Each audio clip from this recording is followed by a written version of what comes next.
Welcome to Under the Stars with Garima Heath, coming to you from Austin, Texas. Today, my guest is the Good Food Fighter. Thank you for being with us. Thank you for having me on your show. It's a pleasure to be here. I've been looking forward to this interview for a while now. Tell us your mission. Why the costume? What are you trying to do? I am trying to fight toxins in the food supply. That's my mission. I'm a consumer advocate, so I'm trying to educate consumers, people, everyone about what's really in the food that they're eating, because most people don't know. They just think it's normal food, but they don't understand how it was grown, what the ingredients are, or really what they're eating. And there's a lot of toxic stuff in your food, and it shows up in the form of all kinds of diseases. It manifests differently for everyone, but it leads to inflammation in your body, which leads to disease. So I see this all around me. I'm constantly finding out that a friend here and a friend there has cancer, people who are really young, all kinds of chronic illnesses and autoimmune conditions. And I know a lot of it comes from the food because we're eating a really adulterated food that wasn't available 10, 20, 30 years ago. Our grandparents didn't have access to this kind of food.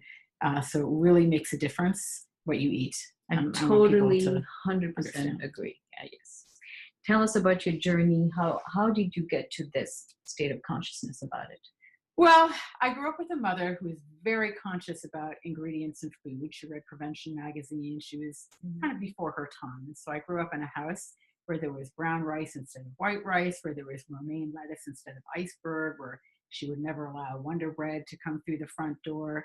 In fact, when I was a kid, I remember I used to sneak cookies and things into the shopping cart and distract her at checkout. And then when we got to the house, I would hide them because we didn't have sugary stuff in the house. We didn't have fried food. So I grew up with a lot of good salads and really wholesome, pure ingredients because my mother was looking after that. Then, of course, I went off to college and I did whatever I wanted. And, so I ate whatever. And then I went off and lived my life. And I was in San Francisco, just buying what I thought was good food, fruits and vegetables. I always avoided preservatives. I picked up products and looked at their ingredients all the time. And so if it didn't have dyes and preservatives and fillers, I thought it was good food. Mm-hmm. So I remember my mother begging me to eat organic food because she knew that I was not. And I continued to not eat it because I was lazy. And you're a very smart mother. I was also eating pasta all the time. And then one day I got cancer. So that was kind of a wake-up call. Thyroid cancer, didn't know where it came from. But when you get this kind of jolt, I think it's a wake-up call to start evaluating your exposures to different things that might be a source. So that happened. My diet evolved. Then I had a baby who had a lot of digestive issues. And so I started looking for help, naturopaths and other holistic health experts, since conventional doctors weren't really able to help me or him. And that path led to some What more kind of digestive issues? He had a lot of reflux and GERD, possibly heartburn, stomach issues. He used to wake up with croup in the middle of the night and he couldn't breathe. I realized that was from the milk that I was giving him. So all kinds of issues when they cropped up, then I would do research. I would reach out to people who could provide information, and I was unrelenting in my search to help heal him. And then as time went on, I started noticing when I had really cleaned up the foods that I was giving my son, it really hurt my heart to see other kids being given things that I knew could be causing all kinds of problems. Mm-hmm. And the thing is, you can't say, hey, excuse me, I just want to mention that this food that you're giving your kid is kind of hurting him. So you can't say that.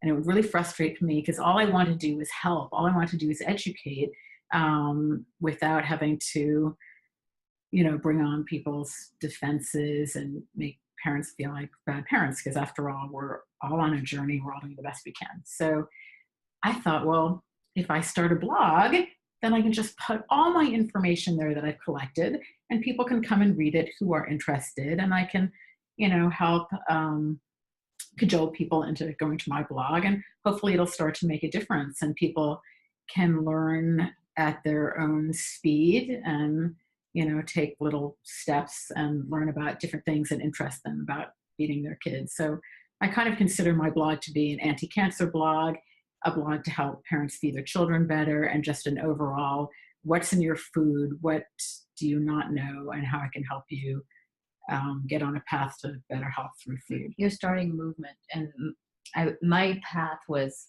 very similar after I had kids. That's when the learning curve really ramped up for the same reasons. Yeah. Which it tells you that that's what happens when you eat the American diet. One subject we wanted to touch upon was oranges and how they're produced in California using gas and oil wastewater, how they're irrigated.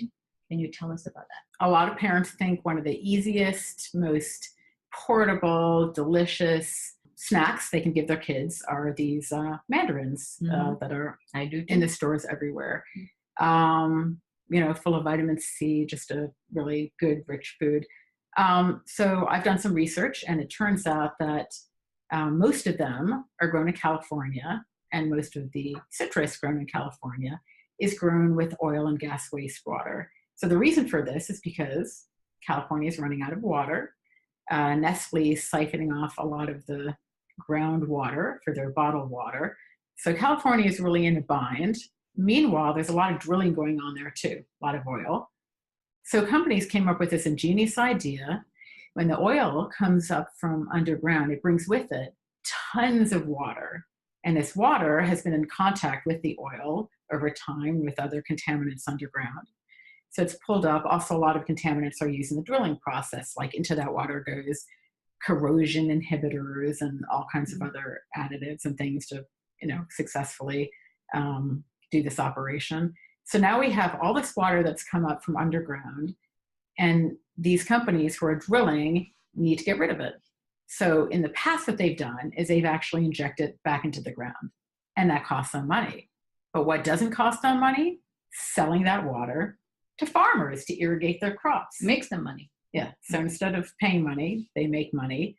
So what they do is they send this water off to a facility that cleans it, and then it's sold to farmers. Is there any FDA oversight, supervision, water quality testing?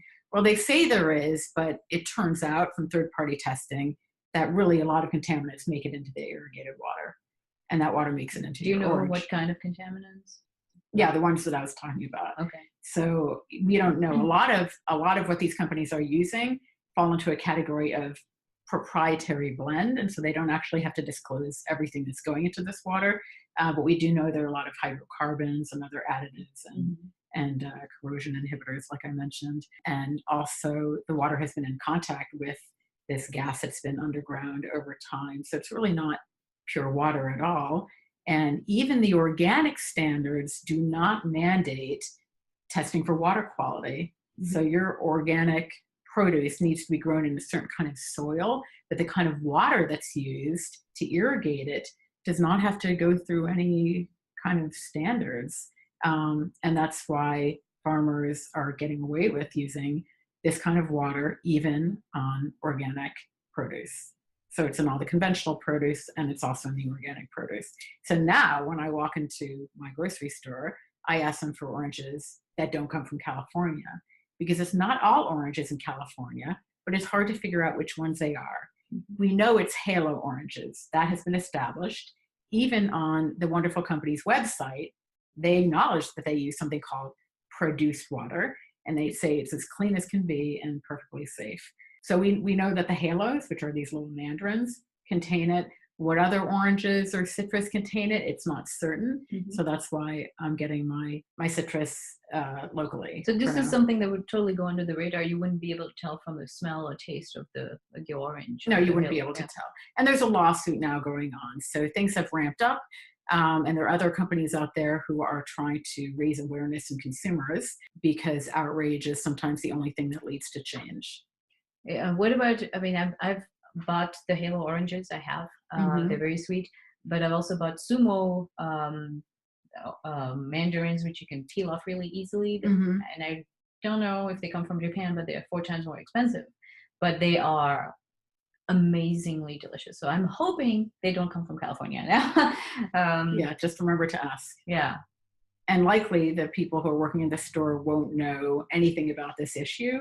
All they'll know is whether or not it came from California, because that they can probably find out. Yeah. So that's a great tip. The other subject I want to talk about was how to pick fish. And this is something that every single time I buy fish, I think buying wild is better versus farmed. But tell us about how we should pick farmed or wild fish. Okay, so my journey was 10 years ago when I moved to Austin. I went to Whole Foods. I was very excited. I had heard or read that they get food straight from the docks, so it's as fresh as can be. They don't need to freeze in transit, and they certainly don't store in a warehouse. So I would go to Whole Foods, and from my conversations with other health experts, I had developed sort of my routine of what to ask. So I would ask, what's wild, fresh, and came in today? And they would find me what fit that criteria the best. And over time, I was talking to the people who worked at the fish counter, and it came out that really most wild fish are living in a cesspool of toxins because the ocean is just so badly polluted. So you're not just talking about mercury, but you're talking about, plastic, which fish eat, and just all kinds of other garbage in the ocean. So a guy who worked for Whole Foods told me that wild fish are swimming in waters that have chemicals that resemble the ingredient list of my shampoo bottle. So that got me thinking. And I thought, I don't think I want that. And so I switched to farm fish. So then I bought farm fish for many, many, many, many, many years, until recently I was at a convention about food and healthy food, paleo convention. And I found out more about farm fish, and then I started doing a ton of research. So it turns out that farm fish are kept, for the most part, closely packed into the pens that actually sit in the ocean. It's sort of like your steamer and the way it sits in a pot. So that's what it's like, and they are interacting with the wild populations. So to keep the fish from getting sick and contracting diseases and pathogens, because they're being held in very close quarters, lots has to be done. They get sea lice very easily. Then chemicals have to be used to wash that sea lice off. They're also being fed a diet that usually includes GMOs, and they're fed soy and things that completely throw off the essential fatty acids that you're supposedly getting from them. Exactly. So they're not getting a natural diet, and that affects their nutritional profile. And they're also contaminating and actually decimating wild populations of fish. The way they do this is they escape from their pens. This happens all the time. And they either mate with wild fish. There's actually been new DNA that's turned up because of this. And because most of them have sea lice on them, they infect wild populations of fish who then die. So if a fish outside this pen gets sea lice, they're not going to be treated by chemicals because they're not in the pen, and they will die. The lice will eventually kill them. So it's a cesspool of disease. Yeah, pretty much. Yeah. And there have been collapses of fish farms, which have resulted in hundreds of thousands of farm fish making their way into the wild population. So a lot of really pure, pristine areas of the world, like around Scotland and Alaska, wild populations are disappearing, especially salmon, which are a very popular fish. So I found a terrific source for really, really pure salmon, and other fish too, all kinds of fish, including sardines and fish eggs. That was my next question. What do we do if we can't buy farmed, if we can't buy wild? Right. So yes, I want to make it convenient for people, because nobody has all day long to do research like I spend all my days. So I'm trying to provide to people an easy solution, a quick solution, something hopefully not too expensive, but whatever it is, it's a lot less expensive than being sick and having sick children. So I did found a company called Vital Choice. They are in the Northwest, and they ship to you. So you just go online, and they've been very well vetted. I've done a lot of research, and a lot of the very well-respected health gurus know about this company, and they have a lot of information on their website. And I, interrogated them, because it's a company of previous fishermen. They know really how to get access to areas that are sort of not accessible to big industrial operations. Mm-hmm. So they can find the least polluted areas, and they are careful to catch the healthiest fish. They flash freeze immediately to lock in the nutrition, the flavor, and freshness. And their customer service is fantastic. If you don't like anything, they'll take it back, they'll refund you. So I would just encourage everyone to give it a try just once. And I actually was able to get them to deliver a discount promotion to my readers. So it's on my website, goodfoodfighter.com, under my article on wild versus farm fish. A 15% off discount. 15% off, that's right. On the first order. So you order from their website, and then they send you frozen fish. That's right. In so the it's mail. all frozen. Okay. And then you keep it as long as you need, and you get to choose various varieties, or they just... Yeah, they have a huge range. And they also sell other products which are totally organic and well-sourced as well, which is a good litmus test for a company. So it's not just one or two great products and then, a lot of crap. Everything they sell meets a really high standard. So I'm very excited to have found them. And their prices are comparable, or they're a little higher? Or? The prices are comparable to what you would find in a higher-end grocery store, like Whole Foods, or for us in Austin, Wheatsville Co-op. So if you go to your standard conventional grocery store, the prices will be a lot lower. But then again, you get what you pay for, and that fish is really not going to be good quality. So yes, I think it's a reasonable price for what you get, definitely. Okay. Well, I'm going to be a lot more careful buying fish now. Who would know, right? I mean, we just don't suspect that there's so many chemicals, so many problems with the things that we're eating that just look like normal food. I mean, is there anything I can buy at Whole Foods that, whether it's farmed or wild, none of it is safe, pretty much? I think that the fish that comes from Alaska is probably your best bet.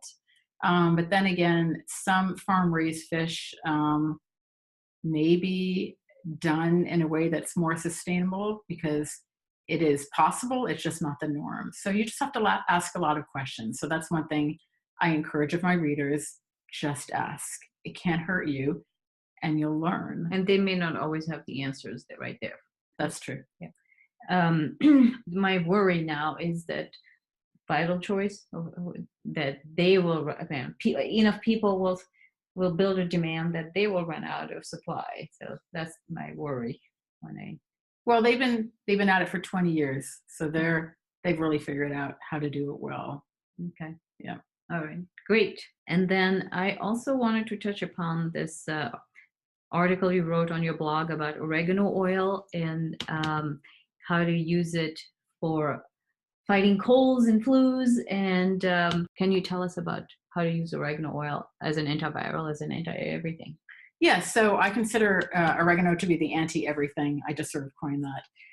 It's so funny because it's an antifungal, an antiviral, antibacterial, and even has been shown to have some anti-cancerous properties, some anti-cancerous benefits, and it's anti-allergenic, so it can help with season allergies. It's really an amazing essential oil, and it's one of the strongest, most powerful ones. So you have to do your research, use it carefully, test it on yourself. Every body reacts differently. And the most potent essential oils should never be used straight. So you dilute them either in an oil like coconut oil or almond oil, or you put them in a mister and then diffuse them in your space. So there are a lot of different ways. When you dilute it in oil, what is the purpose? Would you apply that to your skin or topically? Or? Yeah, so my son right now has a wound that's having trouble healing. I don't know if it's actually, I can't tell what it is. It doesn't look like a regular pimple, and it also doesn't look like a wart. But I'm using oregano oil, just a drop on it twice a day, and it's slowly going away. So that would be my essential oil of choice for wounds. Rosemary is also very helpful, as long as some other ones. Oregano for colds is very powerful. So when I get a cold, that's one of my go-tos. So I just take 1 drop of oregano oil in 8 ounces of water, and I drink it through a straw because it's so potent that it actually burns my mouth. Oh, wow. Yeah. So, I'll feel it burning all around. Even in a whole glass of water. 1 drop. Mm-hmm. So be very careful. Yes. And I do that like 3 times a day.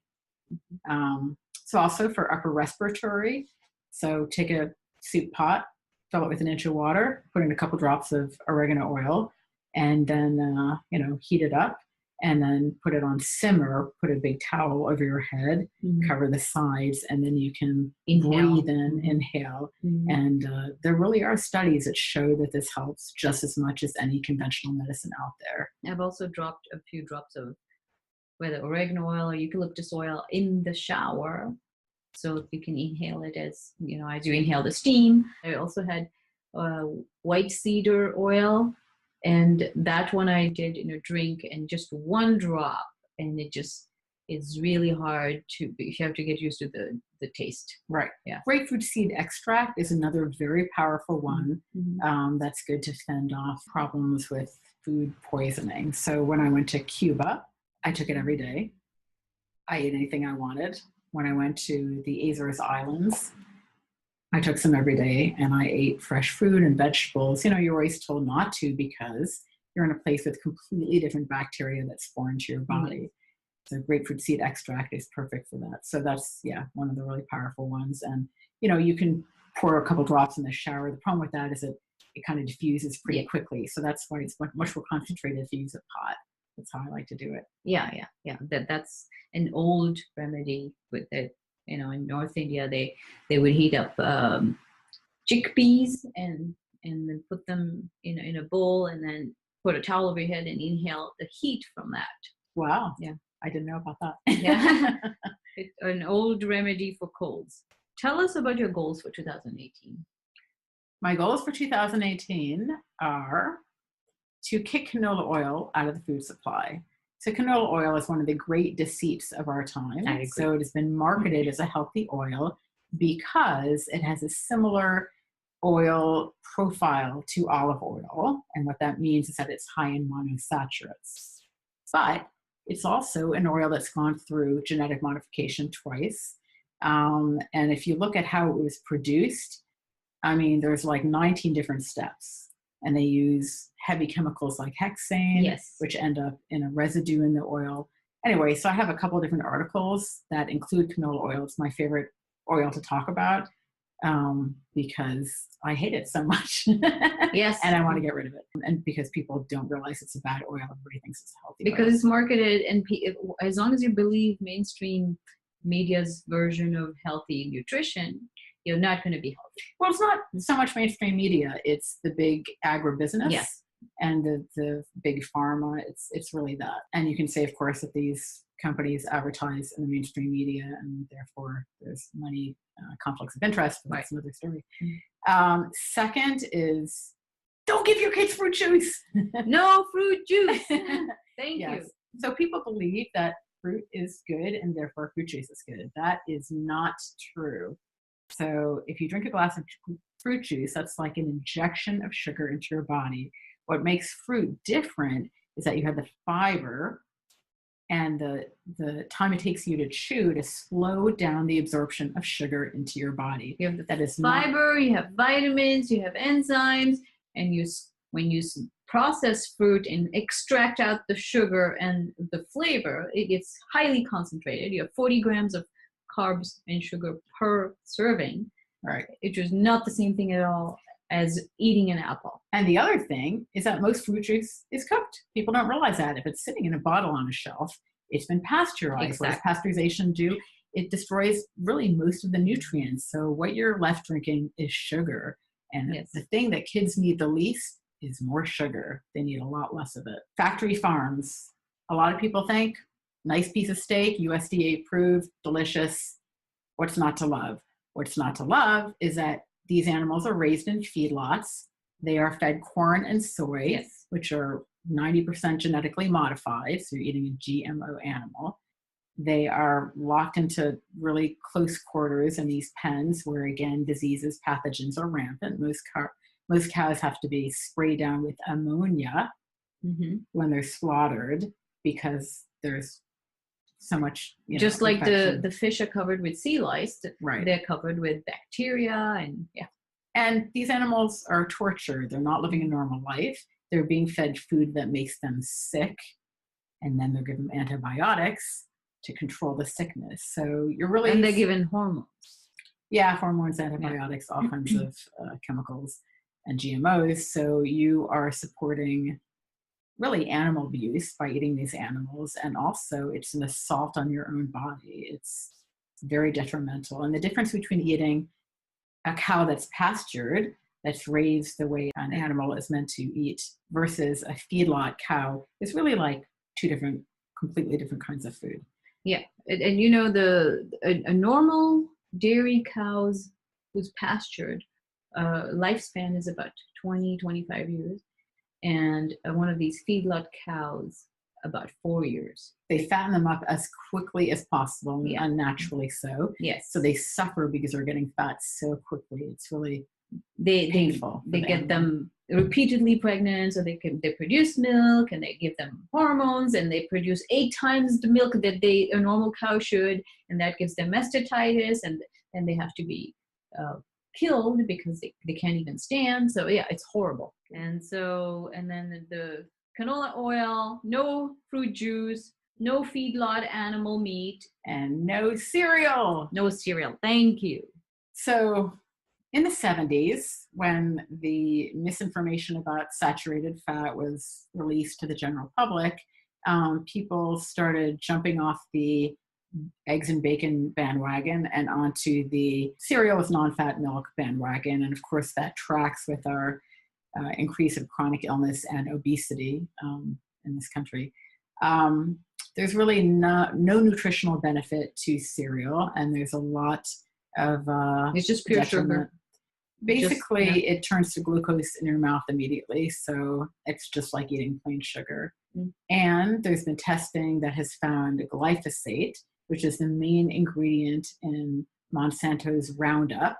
It's been found in quite high levels in your Cheerios. So the reason for that is that this herbicide is sprayed on wheat right before it is harvested to make it dry more quickly. So all the wheat out there is sprayed with this. Yeah, and just so you know the history of that was Agent Orange. That's what they used in the Vietnam War, Roundup. And then they repackaged it as weed killer, and then they repackaged it as it's patented only as a bacterial killer.